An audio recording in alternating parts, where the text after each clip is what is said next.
Ngibingelele kuwe mlaleli, ngiyathemba ukuthi uyaphila-ke. Mina ngizocela kuwe-ke lafana-ke ukuthi-ke mengabe samusha-ke kulo-ke leli khasi-ke leli-ke wenze okulungile-ke laphana-ke ungixhase, ucindezele-ke ibhathini subscribe nje, akubizi imali, kumahhala nje, awukhiphishe nesenti-ke elimnyama-ke leli-ke khonze ukwazi ukuthi-ke uthole nezinye-ke iy'ndaba-ke ezintsha-ke nje engizolo-ke ngikulethela zona-ke kulo-ke leli khasi-ke leli-ke kusukela-ke manje-ke. So ungakwenza-ke njengamanje-ke ukuthi ngingakuphuthi lezi ndaba lezi-ke, ungakwenza njengamanje ucindezele-ke ibhathini usubscribe njengamanje-ke.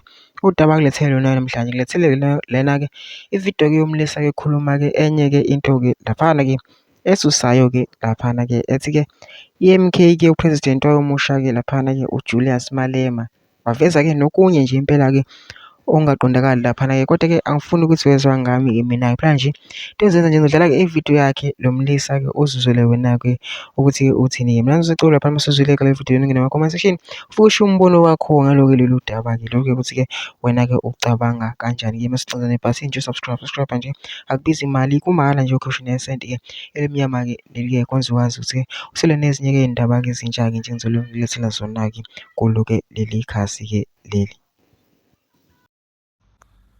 I think between EFF and MK, now EFF is the president of MK. Kuri is that there is no president in MK, because what Julius Malema is saying in the when he's being interviewed, the judge Sope will just is no longer having his own words. He have to follow what the commander in chief have said in the interviews.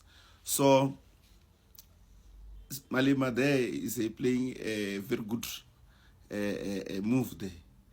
I think Malema is trying to swallow MK indirectly.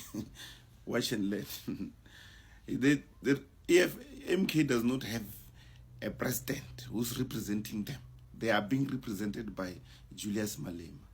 And thank you guys and have a wonderful day.